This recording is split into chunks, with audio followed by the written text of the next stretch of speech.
Howdy friends, how's it going? On Instagram, everyone's been all over me to shoot this truck and do a video. I know you guys want to see the Rolls Royce too. It's coming. I just had a little more time with that one because this one needs to be delivered right away. Super cool truck. I wish we had a bigger team building these. This is what we call our TR, or Thriftmaster. I guess quite obviously it's based on the 47 to 53 Chevy pickup. That's too right. We do the 3100 5-window. This particular truck is a 51. I'm not really sure which number TR this is. I don't number these for some stupid reason, so I can't cheat and look at the plaque like I do on the BRs or FJs, but if I had to guess, this is number 6 or 7. And we have a bunch of these sold and in queue to be built. I'm looking forward to sharing those. One of them, in fact, is going to be a derelict, which I think would be super cool. I haven't had the chance to do a derelict Thriftmaster yet. So, what can I tell you?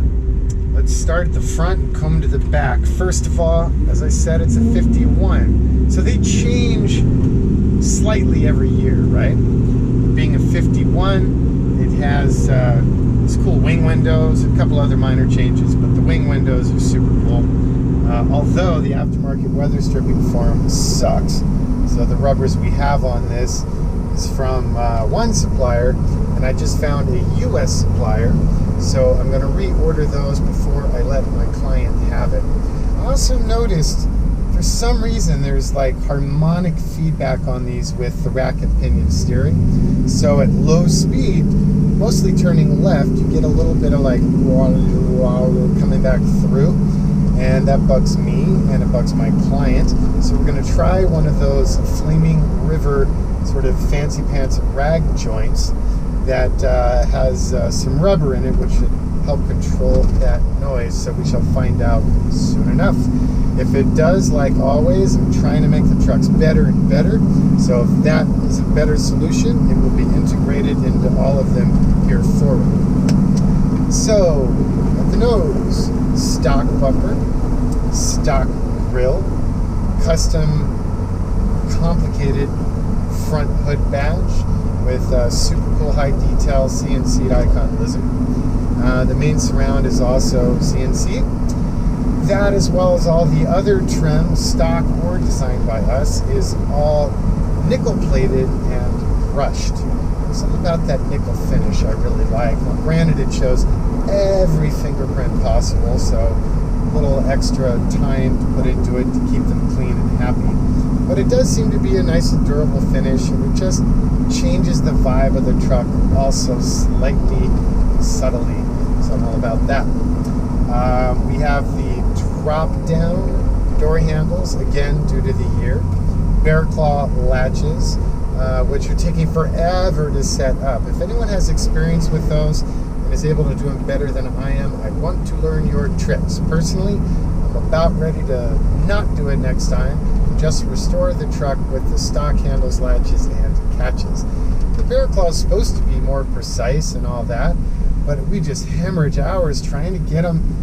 You can get them aligned pretty easy, but getting them aligned and the gap even and not rattling is just a ridiculous challenge, and gone over it. So there's that. Bed, this is the 3100 short bed. We don't do the 1950s style where the fender has the spare mounted into it, although I'd like to, but I think the math is going to be difficult with our modern ZR rims and tires. Wheels, since I mentioned them, are CNC'd aluminum. These were not done in-house. These are done by our buddies at Circle Racing to my spec. Hubcaps are spun stainless steel, and then we acid etch them so that we can get the ICON subtle branding in there. Same with the tailgate. The tailgate's pretty cool. It's that, I think it's Marquet unit that's nice and simple. Doesn't have those gacky chains that just go clank and clank and clank and rattle on everything all the time. So hidden latches, articulating sort of arm linkage instead of the chains. So that shuts everything up back there, deleting rattles and making it, having a cleaner design. Now we take that tailgate and again we acid etch the steel, and that one takes a hell of a lot longer than the hubcaps because the hubcap's super subtle. It's just a change of tone. But if you look at the tailgate in detail, it's actually it eats a lot of that steel away. So it looks like we stamped it, but we didn't spend all that crazy 6-stitch money on the tool to stamp it. So you got to be crafty in this low volume world. Tail lights, Greening Automotive, good buddy of ours. We took a product they already had, worked with them to modify it and make it just perfect for this application. So those are all CNC alloy. And then it's circuit board LED drivers. So really nice array and pattern. In the backside of the lens is cut in like pyramid patterns. So it refracts and plays nicely with the light.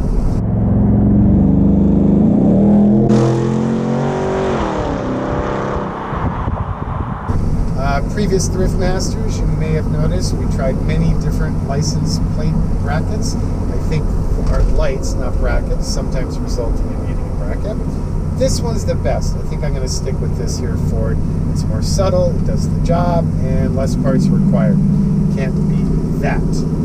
Now, in the bed on this one, you know, we try and change it up, right? So every time we're doing a different hardwood, a different finish process, and you know, always trying to be conscious of durability and longevity, although most of my clients aren't really hauling crap to the dump. They do, you know, use the beds. So a friend of ours on Instagram sent me I didn't even send it to me, just commented on like the last one. He said, hey, have you ever heard of, and I'm totally going to ruin it, Shugishan? Something like that. Here in the subtitle, you'll see the proper word. But anyway, it's super cool. Basically, it is a ancient Japanese wood finishing technique.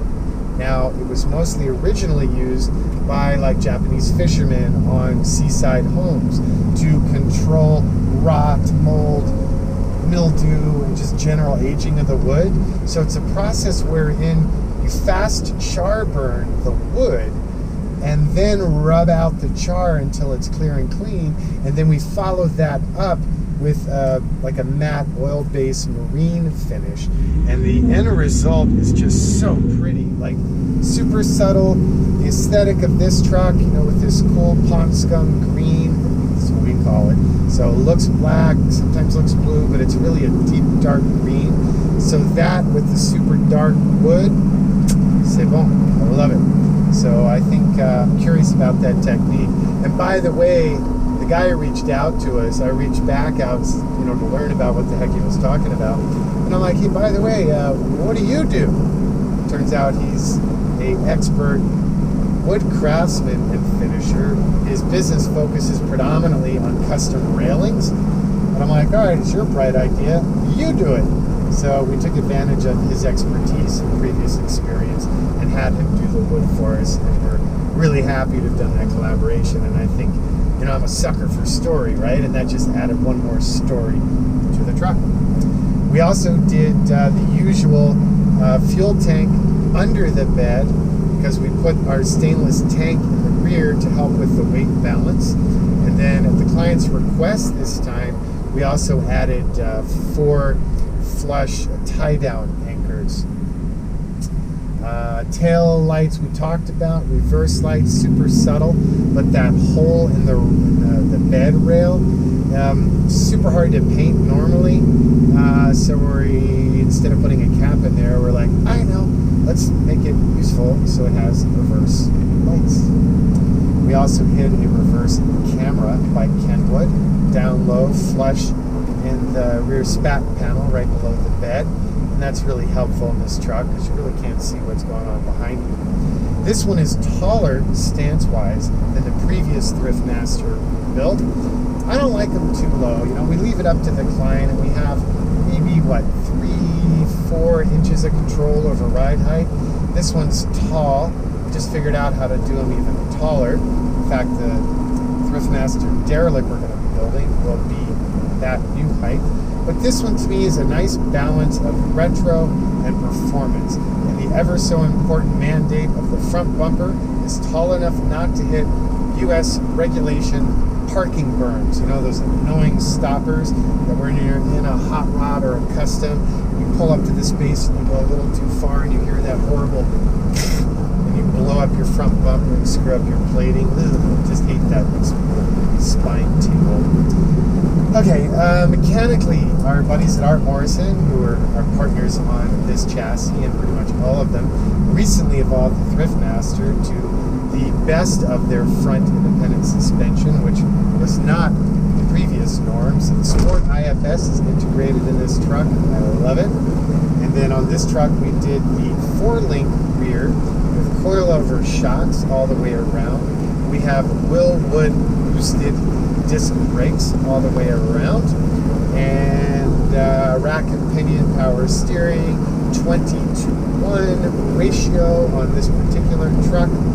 Powertrain, the new norm for these, we're running the General Motors Crate E-Rod emissions certified 6.2 LS3. So that's putting out about 430 horse and even more torque, and it's just plain fun. Whatever the exact dyno output to the wheels is, I literally don't think we can get away with even 10 horsepower more, or off the line of the truck would just sit there and roast tires. As it is, super fun. I had a late meeting last night. Get back on the freeway about 10 o'clock, nobody around, arrow straight, on-ramp, yummy, and I nailed it. First time I've had that opportunity up to full speed. And chirped into every gear, even third to fourth. 1, 2, it gets a little squirrely. 2, 3, less squirrely. 3, 4, just kind of does a burp, and then party's on. Curry 9-inch rear, overbuilt, so no problem driving it like a moron. In fact, one of the first ones, or was it? Yeah, our very first, I had the opportunity to race at the Speedway in Nevada in Pahrump, whatever that town's called, and at about 90 miles an hour going into a long, gentle turn, not enough weight in the rear, and this truck just did the most elegant of 360s, a slow-mo, like, oh, we're going sideways now, and got it right back in line and partied on, but didn't set any lap records, but hell, I wasn't there too. Come on, it's a client car. It's hard enough to race it with so much fear about wrecking what we just did. It's better if I own it, but worse yet if it's a client car. So that engine is backed up by the 3/4-ton 4L85E, slightly modified, great tranny, bulletproof, standalone tranny controller. I prefer that than the Supermatic controller that GM likes. I have more control over it, you know?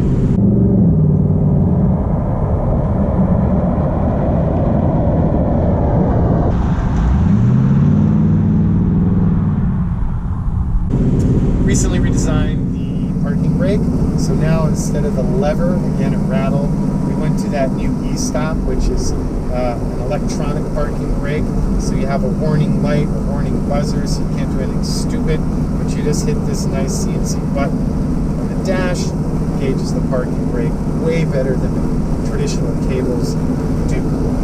The dash, I worked so hard on the design of this, and if you've seen the earlier videos, pardon the redundancy, but for me, like, I love in certain jobs to try and put myself in the shoes of designers of the past, right? And like Raymond Loewy, you've heard me wax about before, but he's like one of my heroes, such a talented and diverse designer. So he was a rock star at the time this truck was built. We had absolutely nothing to do with it. But the fun challenge was, all right, what if Raymond Loewy had been on the design team, right? Like, what would he have done with things like the door panel? Instead of being vinyl wrapped cardboard, literally, headliner cardboard, literally, plastic stuff, real simple dash, beautiful lines, but the execution was more about being cheap, really, because it was a farm truck.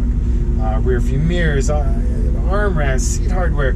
So I redesigned all those things from the Loewy made-up perspective, and I'm really happy with it. And we've done minor tweaks and variations, but I think what you see in this truck is the final equation. So the dash, the idea was to keep it in line with the original dash, which has a beautiful shape, but look, all it had to accommodate was an ashtray. Well, I need to accommodate doubled in audio with CarPlay and Bluetooth, and CD and navigation and air conditioning and blah blah blah. So I designed this panel that's very simplistic and elegant, but you simply tap to drop when you need to access the audio and nav system, and then you simply lift it back up and park it when you don't want to see it. Glove box door operates in the same manner. AC comes through cutouts and that same linear split that defines the design. Lights, wiper, fan, vent, temp are snuck in underneath that dash so that I can keep that linear flow. There's a row of indirect hidden LEDs that are red that illuminate those knobs so you know what the hell you're doing at night. There are also LEDs in the glove box. There are LEDs for lighting at night, ghost lights, under dash, kick area, or lights that come on with the dome light, including the dome light, which still looks original but has been repurposed with modern LEDs. Door handles on the outside and inside, I left those dead stock because there really was kind of no reason to screw with them. They were lovely. But the window rag I did redesign, did some plastic, and I made sure to design that in keeping with the tilt, stock, turn signal, and the shifter. On this truck, we've redesigned the shifter. Ergonomics are better. Park index is higher, further away from the driver. And then if you're down in first gear now, it no longer conflicts with your right leg. What were we thinking? So we've got that straight. We also massage the fly-by-wire gas pedal and the brake pedal to give us more room. It's always an issue. Very small cabin. Not as small as like the Ford trucks of the era. It's still fairly small. So we gained about almost 2 inches there and set you back. Column angle's perfect. Didn't screw with that. Steering wheel is an off-the-shelf reproduction part for early Chevy cars. I just tweak it and refinish it and make it a wee bit sexier. Tilt column by I Did It, built to my spec, painted body color. Rear view mirrors outside, forgot to mention those early. Kind of sort of off the shelf, tweaked and manipulated. The reality is the right side is worthless as a rear view mirror, but it being a 5 window, you really have 0 blind spots, unlike the 3 window. If you're looking for one of these trucks, it seems tempting to just grab a 3 window because they're a lot cheaper, but do not do it. Visibility just sucks on you. So there's that. But the cool thing is I'm a sucker for symmetry, so I wanted them on both sides. And they have turn signal indicators and LED that show up behind the mirror. So it's really helpful in that regard, and it works out really nice. Obviously rotisserie, bare metal body, polyurea coated under, complete fenders as well prior to reassembly. All stainless hardware everywhere. Polyurea lined inside cabin, cab, floor, firewall. Copious layers of Dynamet in the doors, in the floors, behind me, the roof, everywhere. Makes it super sexy and quiet. Does not feel like an old truck at all. Gauges, designed by me, built by my buddies at Dakota Digital. So they have a standard kit for these trucks. I just changed the font, the layout, the indicators, the coloration. You have daytime lighting in red, so that helps you with legibility. And then at night, it inverses, still sexy. You got a 0 to 60 timer. Ooh, let's try that out, by the way.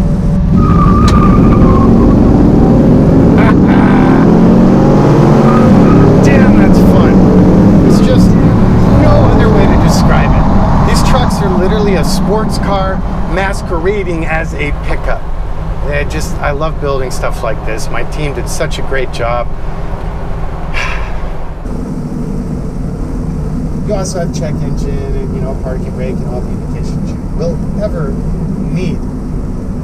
So that's probably enough. Looks like I've been babbling for almost 20 minutes, but I did want to take the extra time to communicate these trucks because they're one of my favorite, and we don't really talk about them as much because we haven't built as many. There you go.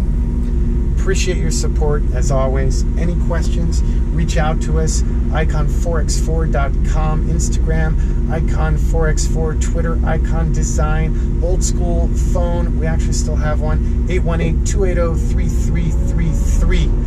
Peace out.